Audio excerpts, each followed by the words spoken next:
네, 최근 조현병으로 추정되는 정신질환자에 의한 강력 사건이 잇따르면서 정부가 정신질환자를 전수 점검하기로 했습니다. 또 이웃을 반복적으로 위협하는 등 정신질환이 의심되는 경우도 적극적으로 개입한다는 계획입니다. 임수근 기자가 보도합니다.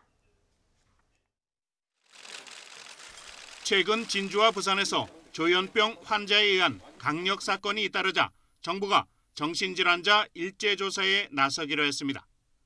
정부는 먼저 전국 243개 정신건강복지센터 등록 환자와 지역복지기관 등에서 등록 필요성을 언급한 사람들을 전수 점검하기로 했습니다.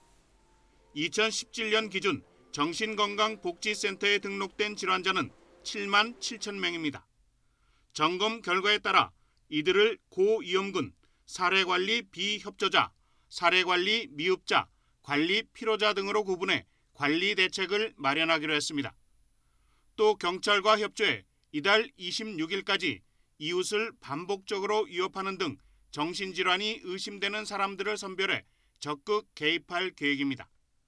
정신질환 의심자에 대해서는 센터 등록을 권유하고 투약과 진료 연계, 심리 상담 등을 지원하기로 했습니다.